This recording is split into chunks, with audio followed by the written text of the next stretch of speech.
അസ്സലാമു അലൈക്കും വറഹമത്തുള്ള. പ്രിയപ്പെട്ടവരെ, യാസിറാണ് പൂക്കോട്ടുംപാടം. പരമാവധി ഷെയർ ചെയ്തോളി. ഇത് നമ്മളും നിങ്ങളൊക്കെ ഇടപെട്ട കേസാണ്. നെഗറ്റീവും പോസിറ്റീവും പറഞ്ഞ് അങ്ങനെ മുന്നോട്ട് പോയ കേസാണ്. ദാറുന്നജാത്തിൻ്റെ വിഷയത്തിൽ ഇപ്പോൾ ദാ ഒരു ക്ലാരിറ്റി വന്നിരിക്കുന്നു. അത് ആദ്യമായിട്ട് ബഹുമാനപ്പെട്ട പാണക്കാട് സാദിഖലി ശിഹാബ് തങ്ങൾക്ക് നന്ദി രേഖപ്പെടുത്തും. തങ്ങൾ അങ്ങനെ ഒരു ഇടപെടൽ നടത്തിയത് നന്നായി. ഇതിനൊരു തീരുമാനം ഉണ്ടായത് നന്നായി. കാരണം കിഴക്കൻ ഏറനാടിലെ ഏറ്റവും വലിയ സ്ഥാപനമായ ദാറുന്നജാത്തുമായി ബന്ധപ്പെട്ട് കാലങ്ങളായിട്ട് ചില ആളുകൾ നടത്തിക്കൊണ്ടിരിക്കുന്ന ദുഷ്പ്രചരണങ്ങൾ, ഞാൻ ആ സ്ഥാപനവുമായി ബന്ധപ്പെട്ട് അനുകൂലമായ രീതിയിൽ വീഡിയോ ചെയ്തതിൻ്റെ പേരിൽ ആലോചിച്ച് നോക്കി, ഞാൻ പോലും വലിയ തോതിൽ വിമർശനത്തിന് എനിക്കതിലൊരു പ്രശ്നമില്ല. കാരണം ഇപ്പം സത്യം ജനങ്ങളെ മുമ്പിൽ തെളിഞ്ഞു വന്നു. അതിൽ ബഹുമാനപ്പെട്ട സാദിഖലി ശിഹാബ് തങ്ങൾ പ്രസിഡന്റും, അതേപോലെ തന്നെ അഡ്വക്കറ്റ് ഉമ്മർ സാഹിബ്, പിന്നെ സെക്രട്ടറി ആയിട്ടുള്ള ദാറുന്നജാത്തിൻ്റെ വിഷയത്തിൽ എല്ലാവരും ഒരുമിച്ച് നിന്ന് കണ്ടൊരു തീരുമാനം എടുത്തിട്ടുണ്ട്. ആ തീരുമാനത്തിൻ്റെ നോട്ടീസ് ഞാൻ കമൻറ്റ് ബോക്സിലിടാം. ഓക്കെ, നിങ്ങൾക്ക് ഇപ്പോൾ വീഡിയോയിൽ കാണുന്നുണ്ടാവും, കമൻറ്റ് ബോക്സിലിടാം. ഇത് നിങ്ങൾ പരമാവധി ഷെയർ ചെയ്തോളി. കാരണം ഒരാളെയും നമുക്ക് നുണ പറഞ്ഞിങ്ങാണ്ട് വീഡിയോ ചെയ്യേണ്ട ഒരു ആവശ്യമില്ല. ഞാൻ അതിൻ്റെ കാര്യങ്ങളൊക്കെ നോക്കി മനസ്സിലാക്കിയപ്പോഴാണ് ഈ പറയുന്ന വ്യക്തിക്ക് ചില താല്പര്യങ്ങളുണ്ട് എന്ന് മനസ്സിലായതുകൊണ്ടാണ് അങ്ങനെ തന്നെ ആ വിഷയവുമായി ബന്ധപ്പെട്ട് ഹുസൈൻ എന്ന് പറയുന്ന ആ വ്യക്തിയുമായി ബന്ധപ്പെട്ടുള്ള വിഷയത്തിൽ ഞാൻ എൻ്റെതായിട്ട് ആശയപരമായി വ്യക്തിഹത്യ ഒന്നും ചെയ്യാത്ത ആശയപരമായ വിയോജിപ്പുകളെ രേഖപ്പെടുത്തിയത്. അതിന് ഒരുപാട് കാരണമുണ്ട്. ഏതായാലും ഞാൻ ഇതൊന്ന് വായിക്കാം. റിപ്പോർട്ട്: ദാറുന്നജാത്തിനെതിരെയുള്ള പ്രചരണങ്ങൾ അടിസ്ഥാനരഹിതമെന്ന് വർക്കിംഗ് കമ്മിറ്റി. കരുവാരകുണ്ട്. മലപ്പുറം ജില്ലയിലെ പ്രമുഖ മത ഭൗതിക വിദ്യാഭ്യാസ സ്ഥാപനമായ കരുവാരകുണ്ട് ദാറുന്നജാത്ത് ഇസ്ലാമിക് സെന്ററിനെതിരെ സോഷ്യൽ മീഡിയയിലും മറ്റും നടക്കുന്ന പ്രചരണങ്ങൾ പൂർണ്ണമായും അവാസ്തവമാണ് എന്ന് സ്ഥാപന ഭാരവാഹികൾ അറിയിച്ചു. ഇത് സംബന്ധിച്ച് തീരുമാനമെടുക്കാൻ ജനുവരി 21 പ്രത്യേക വർക്കിംഗ് കമ്മിറ്റി യോഗം ചേർന്നു. പാണക്കാട് സയ്യിദ് സാദിഖലി ശിഹാബ് തങ്ങൾ പ്രസിഡന്റായും അഡ്വക്കറ്റ് എം ഉമ്മർ സെക്രട്ടറിയായും പ്രവർത്തിക്കുന്ന ദാറുന്നജാത്ത് നിലവിൽ തികച്ചും സുതാര്യവും സത്യസന്ധവുമായ രീതിയിലാണ് മുന്നോട്ട് പോകുന്നത്. സ്ഥാപനത്തിന്റെ പ്രവർത്തനങ്ങളിൽ യാതൊരു വിധത്തിലുള്ള അപാകതകളും ഇല്ല എന്ന് കമ്മിറ്റി വിലയിരുത്തി. സ്ഥാപനത്തെയും അതിന്റെ പ്രവർത്തകരെയും പൊതുസമൂഹത്തിൽ തരംതാഴ്ത്തി കാണിക്കാനും തേജോവധം ചെയ്യാനും ചിലർ ബോധപൂർവം ശ്രമിക്കുന്നതായി യോഗം കുറ്റപ്പെടുത്തി. ഇത്തരം ദുഷ്പ്രചരണങ്ങൾക്കെതിരെ ശക്തമായ പ്രതിരോധം തീർക്കും. സ്ഥാപനത്തെ സ്നേഹിക്കുന്നവരും പൊതുജനങ്ങളും ഇത്തരം വ്യാജ വാർത്തകളിൽ വഞ്ചിതരാകരുത്. വസ്തുതകൾ മനസ്സിലാക്കി സ്ഥാപനത്തോട് ഒപ്പം നിൽക്കണമെന്ന് ഭാരവാഹികൾ അഭ്യർത്ഥിച്ചു. അഡ്വക്കറ്റ് എം ഉമ്മർ അധ്യക്ഷത വഹിച്ച യോഗത്തിൽ NK അബ്ദുറഹ്മാൻ സ്വാഗതം പറഞ്ഞു. മോയിൻകുട്ടി ഫൈസി വാക്കോട്, അബ്ദുൽ ഹമീദ് ഫൈസി അമ്പലക്കടവ്, കുഞ്ഞാപ്പു ഹാജി, ബാപ്പു മുസ്ലിയാർ തുടങ്ങിയ പ്രമുഖ നേതാക്കൾ സംസാരിച്ചു. TK ഹംസ ഹാജി നന്ദി രേഖപ്പെടുത്തി എന്ന് പറഞ്ഞുകൊണ്ട് നിങ്ങൾക്ക് അതിൻ്റെ കോപ്പി എൻ്റെ കമൻറ്റ് ബോക്സിൽ നിങ്ങൾക്ക് ഡൗൺലോഡ് ചെയ്തെടുക്കാം. ഇതിൽ ആദ്യമായിട്ട് ബഹുമാനപ്പെട്ട സാദിഖലി ശിഹാബ് തങ്ങളോട് അങ്ങേയറ്റത്തെ നന്ദി അറിയിക്കണം. കാരണം ഇത് സാദിഖലി ശിഹാബ് തങ്ങൾ രണ്ട് ഭാഗത്തിൻ്റെ എതിരായിട്ടല്ല, ഇതിലെ യാഥാർത്ഥ്യത്തെ മനസ്സിലാക്കി ആ സ്ഥാപനം മുന്നോട്ട് കൊണ്ടുപോകാനുള്ള ശക്തവും വ്യക്തവുമായ നിലപാടാണ് തങ്ങൾ സ്വീകരിച്ചത് എന്നുള്ളതുകൊണ്ടാണ് അതിന് തങ്ങളോട് ഒരുപാട് നന്ദി അറിയിക്കാൻ. ഞാൻ ആ സ്ഥാപനം ഇന്ന് വരെ നിങ്ങൾക്കറിയോ, ഞാൻ ആ സ്ഥാപനം ഇതുവരെ കണ്ടിട്ടില്ല. അവിടെ നടന്നുകൊണ്ടിരിക്കുന്ന സംഭവ വികാസങ്ങളും ഇപ്പോൾ എന്നോട് ചോദിച്ചു, പിന്നെ ഈ പറയുന്ന വ്യക്തി ഇപ്പം എന്നോട് ചില ആൾക്കാർ ചോദിക്കലുണ്ട്, എന്തിനാണ് നിങ്ങൾക്ക് ആ വ്യക്തിയോട് ഇത്തരം വിരോധം? എനിക്കൊരു വിരോധമില്ല കേട്ടോ. എനിക്ക് വ്യക്തിപരമായി ഈ പറയുന്ന ഹുസൈൻ എന്ന് പറയുന്ന വ്യക്തിയോട് യാതൊരു വിധത്തിലുള്ള വെറുപ്പില്ല. ആശയപരമായ അദ്ദേഹത്തിൻ്റെ നിലപാടുകളുടെ ഒരു വിയോജിപ്പ് വരാനുള്ളൊരു കാരണം. അപ്പോൾ എന്നോട് പലരും ചോദിക്കലുണ്ട്, പിന്നെ KT മാനു മുസ്ലിയാരെ കുറിച്ച് അദ്ദേഹം എന്തെഴുതിയെന്ന്. ഞാനത് ഇരുന്ന് വായിച്ചതാണ്. ആ ഡയറി നിങ്ങൾക്ക് വേണമെങ്കിൽ നിങ്ങൾ ആവശ്യപ്പെടുകയാണെങ്കിൽ ഞാൻ ആ ഡയറിയുടെ ഭാഗം പുറത്തു വിടാൻ ഞാൻ തയ്യാറാണ്. ഞാനത് എൻ്റെ കണ്ണുകൊണ്ട് കണ്ടത്. ഞാൻ ഈ ഹുസൈൻ എന്ന് പറയുന്ന വ്യക്തിയും കൂടി കണ്ടിട്ടില്ല, ഞാൻ നേരിട്ട് കണ്ടിട്ടില്ല. അയാൾ എന്നോടൊന്നും ചെയ്തിട്ടില്ല. നേരെ മറിച്ച് അദ്ദേഹം നടത്തിക്കൊണ്ടിരിക്കുന്ന ചില പ്രവർത്തനങ്ങളോട് ശക്തമായ വിയോജിപ്പുണ്ട്.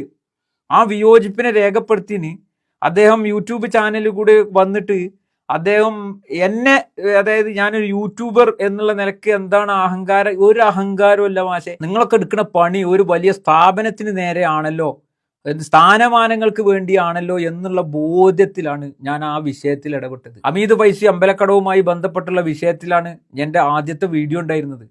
ഹമീദ് ഫൈസി അമ്പലക്കടവ് ആശയപരമായി പല വിയോജിപ്പുകളും പല നിലക്കും രേഖപ്പെടുത്തുന്ന വ്യക്തിയാണ് എന്ന് വിചാരിച്ചിട്ട് അദ്ദേഹത്തോട് അനീതി പ്രവർത്തിക്കാൻ എനിക്കതിന് നിൽക്കാൻ പറ്റില്ലല്ലോ. ആ നീതിയോടൊപ്പം നിൽക്കുക എന്നുള്ളൊരു ഉത്തരവാദിത്തത്തിൽ നിന്നാണ്, ആ ബോധ്യത്തിൽ നിന്നാണ് അത്തരത്തിലുള്ള ഇടപെടൽ നടത്തിയത്. അങ്ങനെ വീഡിയോകൾ ചെയ്തു. കാരണം നിരന്തരം വാർത്തകൾ വന്നുകൊണ്ടിരിക്കുന്നു. ഒരു വലിയ സ്ഥാപനത്തിന്, KT മാനു മുസ്ലിയാരെ പോലെയുള്ള ആളുകൾ ജീവത്യാഗം ചെയ്ത ഒരു സ്ഥാപനത്തിനെതിരെ വലിയ തോതിൽ വാർത്തകൾ വരുമ്പോൾ സ്വാഭാവികമായിട്ടും അതിലൊരു പ്രാഥമിക അന്വേഷണം നടത്തിയപ്പോഴാണ് ചില തൽപര കക്ഷികൾ സ്ഥാനമാനങ്ങൾക്ക് വേണ്ടി അതിൻ്റെ ഉള്ളിൽ കയറിക്കൂടാൻ വേണ്ടിയിട്ട് ശ്രമം നടത്തുന്നു. സ്വാഭാവികമായിട്ടും എന്തേ അവരെ പുറത്താക്കാനുള്ള കാരണം എന്നിങ്ങനെ അന്വേഷിച്ച് പോയപ്പോഴാണ് ഇത് ചില്ലറ ടീമല്ല, ആ KT മാനു മുസ്ലിയാരെ വരെ വെറുതെ വിട്ടിട്ടില്ല, ആ കോലത്തിൽ എഴുത്തുണ്ട് എന്നുള്ളത് ഞാൻ നേരിട്ട് കാണാം. ഈ സ്റ്റുഡിയോയിൽ ഇരുന്ന് വായിച്ചതാണ് ഞാൻ രാത്രി. ആ ഡയറി അവരുടെ കയ്യിലുണ്ട്. ആ ഡയറിയിൽ കൃത്യമായി ആർക്ക് വേണമെങ്കിലും കരുവാരക്കുണ്ടിലെ പരിസര പ്രദേശത്തോ അല്ലെങ്കിൽ ഉള്ള ഏത് ആൾക്ക് വന്നാലും ഞാൻ ആ വരികൾ വായിച്ച് കേൾപ്പിച്ചു തരാം. എന്നിട്ട് നിങ്ങൾ വിലയിരുത്തി ആ വ്യക്തിനെ എന്താണെന്നുള്ളത്.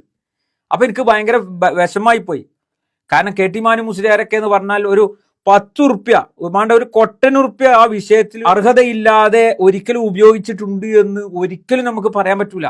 അങ്ങനെ ആ സ്ഥാപനത്തിന് വേണ്ടി എല്ലാം ത്യജിച്ച ആ വലിയ മനുഷ്യനെ കുറിച്ചൊക്കെ പറയുന്നത് എന്തടിസ്ഥാനത്തിലാണ് എന്നുള്ള തോന്നൽ ആർക്കായാലും വരൂലേ? അപ്പൊ അതിൽ ഇടപെട്ടിട്ടുണ്ട്. ഏതായാലും ബഹുമാനപ്പെട്ട സാദിഖ് അലി ശിഹാബ് തങ്ങൾക്ക് നന്ദി രേഖപ്പെടുത്തുകയാണ്. ആ സ്ഥാപനത്തിൽ നല്ല സുഗമമായ സ്ഥാപനം മുന്നോട്ട് കൊണ്ടുപോകണം. അതേപോലെ തന്നെ അതുമായി ബന്ധപ്പെട്ടുള്ള ഇപ്പൊ നടന്നുകൊണ്ടിരിക്കുന്ന കുപ്രചരണങ്ങളും ഇനി വരാൻ പോകുന്നതും ഉണ്ടാവും. ഇവർ അടങ്ങി നിൽക്കുന്നു തോന്നുന്നില്ല. കാരണം അങ്ങനെയാണ് ഇവർ സോഷ്യൽ മീഡിയയിൽ ഇതിങ്ങനെ പ്രചരിപ്പിച്ച് ആ സ്ഥാപനത്തെ ഇകഴ്ത്തി കാണിക്കാൻ, സ്ഥാപനത്തിനെതിരെ കേസ് കൊടുക്കുക, ഒരു വ്യക്തിയോടുള്ള വൈരാഗ്യം സ്ഥാപനത്തിനെതിരെയാക്കി മാറ്റാൻ. അതൊക്കെ നമ്മുടെ മക്കൾ പഠിക്കുന്ന സ്ഥാപനം ഇല്ലാതാവുമ്പോഴാണ് അതിന്റെ ഒരു പ്രയാസം നമ്മൾ മനസ്സിലാക്കുള്ളൂ. പ്രത്യേകിച്ച് ദാറുൻ നജാത്തൊക്കെ എന്ന് പറഞ്ഞാൽ എത്ര വലിയ ക്യാമ്പസാ. അപ്പൊ അതിനെതിരെയൊക്കെ ഇങ്ങനെ പോകുന്ന വ്യക്തികളെ സപ്പോർട്ട് ചെയ്യാൻ തൽക്കാലം സൗകര്യമില്ല എന്നുള്ളത് തന്നെയാണ്. ഏതായാലും ഇന്ന് അവര് കൃത്യവും വ്യക്തവുമായ നിലപാട് സ്വീകരിച്ചിരിക്കുന്നു. നമ്മൾ പറഞ്ഞ അതേപോലെ ആ സ്ഥാപനത്തെ ഇകഴ്ത്തുകയാണ് അത്തരം ശക്തികളുടെ ലക്ഷ്യം. ആ സ്ഥാപനത്തിൽ ഒരു പ്രശ്നമല്ല, നല്ല രീതിയിൽ മുന്നോട്ട് പോകണം. അതാ പറഞ്ഞ തികച്ചും സുതാര്യവും സത്യസന്ധവുമായ രീതിയിലാണ് മുന്നോട്ട് പോകുന്നത് സ്ഥാപനത്തിന്റെ പ്രവർത്തനങ്ങളിൽ യാതൊരുവിധ അപാകതകളും ഇല്ല എന്ന് കമ്മിറ്റി വിലയിരുത്തിക്കൊണ്ടുള്ള ആ ഒരു പ്രസ്താവനയും അതിന്റെ നോട്ടീസും ഒക്കെ നിങ്ങൾക്ക് ഇതിൽ കാണാം. അപ്പോൾ പറഞ്ഞു വരുന്നത് ആരോടും വിയോജിപ്പുണ്ടായിങ്ങാണ്ട് വീഡിയോ ചെയ്യേണ്ട ഒരാവശ്യം യാസർ പൂക്കോട്ടുംപാടത്തിനെ സംബന്ധിച്ചിടത്തോളം അല്ല. നിഷ്പക്ഷമായി നിന്നുകൊണ്ട് വിലയിരുത്തി ഉള്ള കാര്യം മുഖത്ത് നോക്കി പറയലുണ്ട്. പിന്നെ എനിക്ക് രാഷ്ട്രീയമുണ്ട്, എനിക്ക് മതമുണ്ട്, എനിക്ക് മതസംഘടനയുണ്ട്. ഞാൻ ഇതൊന്നും മറച്ചു വെച്ചിങ്ങാണ്ട് എനിക്ക് റീച്ച് കൂട്ടാൻ വേണ്ടി ഞാൻ ഇതൊന്നും ഇല്ലാത്ത ഒരാളാണ് എന്ന് പറഞ്ഞാൽ കുറച്ചും കൂടി ആൾക്കാർ ഞാൻ പിന്തുടരുന്ന എഴുതി ഞാനൊന്നും അങ്ങനത്തെ പണിയെടുത്തിട്ടില്ല. എനിക്ക് എൻ്റെ രാഷ്ട്രീയമുണ്ട്. എൻ്റെ രാഷ്ട്രീയത്തെ നിങ്ങൾക്ക് നാളെ എതിർക്കാം, യോജിക്കാം. എൻ്റെ പ്രസ്താവനകളുമായി ബന്ധപ്പെട്ട് വിയോജിപ്പുണ്ടെങ്കിൽ നിങ്ങൾക്ക് വിയോജിക്കാം. നിങ്ങൾ എന്നോട് വിയോജിച്ചു എന്ന് കരുതിയിട്ട് നിങ്ങൾക്ക് മേലൊരു അനീതി നടമാടുമ്പോൾ അതിനെ എന്നോട് വിയോജിക്കുന്ന ആളല്ലേ എന്ന് പറഞ്ഞു നോക്കി നിന്നാൽ അത് എനിക്ക് ദിശാബോധം നൽകിയ ഖുർആനിന് ഞാൻ എതിരാകുന്ന രീതിയിലേക്ക് കാര്യങ്ങൾ പോകുമെന്നുള്ള ഉത്തമ വിശ്വാസം എനിക്കുണ്ട്. അതുകൊണ്ടാണ് ദാറുൻ നജാത്തിന്റെ വിഷയത്തിൽ ഇങ്ങനെ തന്നെ ഇടപെട്ടതും.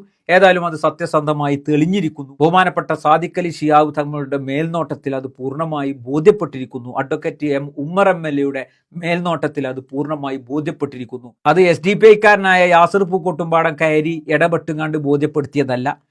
ഈ വിഷയം അവർക്ക് തന്നെ ബോധ്യപ്പെട്ട് അവര് തന്നെ ചർച്ച ചെയ്ത് അവര് തന്നെ നിലപാടിലെത്തിയെടുത്ത തീരുമാനമാണ് എന്നുള്ളത് നിങ്ങളെല്ലാവരും മനസ്സിലാക്കുക. അപ്പോൾ ഇത് പരമാവധി ഷെയർ ചെയ്യുക. ദാറുൻ നജാത്തിൽ ഒരു പ്രശ്നമില്ല. എല്ലാം പരിസമാപ്തി കുറിച്ചിരിക്കുന്നു, എല്ലാം അവസാനിച്ചിരിക്കുന്നു. ധൈര്യമായി സത്യസന്ധമായി ആ സ്ഥാപനം മുന്നോട്ട് പോകട്ടെ. നമ്മളെ കുട്ടികൾ പഠിക്കട്ടെ. അതിലെല്ലാവർക്കും വിദ്യാഭ്യാസം നേടാനുള്ള അവസരം ഉണ്ടാകട്ടെ. അതിനുവേണ്ടി പ്രയത്നം ചെയ്ത ബഹുമാനപ്പെട്ട KT മാനു മുസ്ലിയാരുടെ അദ്ദേഹത്തിന്റെ ദർജ അല്ലാഹു ഉയർത്തി കൊടുക്കുമാറാവട്ടെ. നമ്മളെയൊക്കെ നാളെ ജന്നാത്തുൽ ഫിർദൗസിൽ അവരോടൊപ്പം ഒരുമിച്ച് കൂട്ടുമാറാവട്ടെ എന്ന് ആത്മാർത്ഥമായി പ്രാർത്ഥിച്ചുകൊണ്ട് പറയാനുള്ളത് തുറന്നാണ് പറഞ്ഞു. ഇനി ഇതിൻ്റെ പേരിൽ എന്ത് വ്യക്തി ഹത്യ ചെയ്താലും എന്ത് തന്നെ യൂട്യൂബിലൂടെ ഇരുന്ന് പറഞ്ഞാലും യാസർ പൂക്കോട്ടുംപാടത്തിനെ സംബന്ധിച്ചിടത്തോളം ഒരു പ്രശ്നമില്ല. വ്യക്തി വൈരാഗ്യം ഈ പറയുന്ന വ്യക്തിയോടില്ല. ആശയപരമായ വിയോജിപ്പ് മാത്രമേ ഉള്ളൂ. അത് അന്നും രേഖപ്പെടുത്തിയിട്ടുണ്ട്, ഇന്നും രേഖപ്പെടുത്തിയിട്ടുണ്ട്. ഇത് ചെയ്യാൻ പാടില്ലാത്തതാണ്, അത് സ്ഥാനമാനങ്ങൾക്ക് വേണ്ടിയിട്ടുള്ളതാണ് എന്നുള്ളത് മനസ്സിലാക്കിക്കൊണ്ട് പൊതുസമൂഹം പ്രത്യേകിച്ച് കരുവാരക്കുണ്ടുകാർ ഈ സ്ഥാപനത്തോടൊപ്പം നിൽക്കണമെന്ന് വിനീതമായി അഭ്യർത്ഥിച്ചുകൊണ്ട് നിർത്തുന്നു. അസ്സലാമു അലൈക്കും വറഹ്മത്തുള്ളാഹി.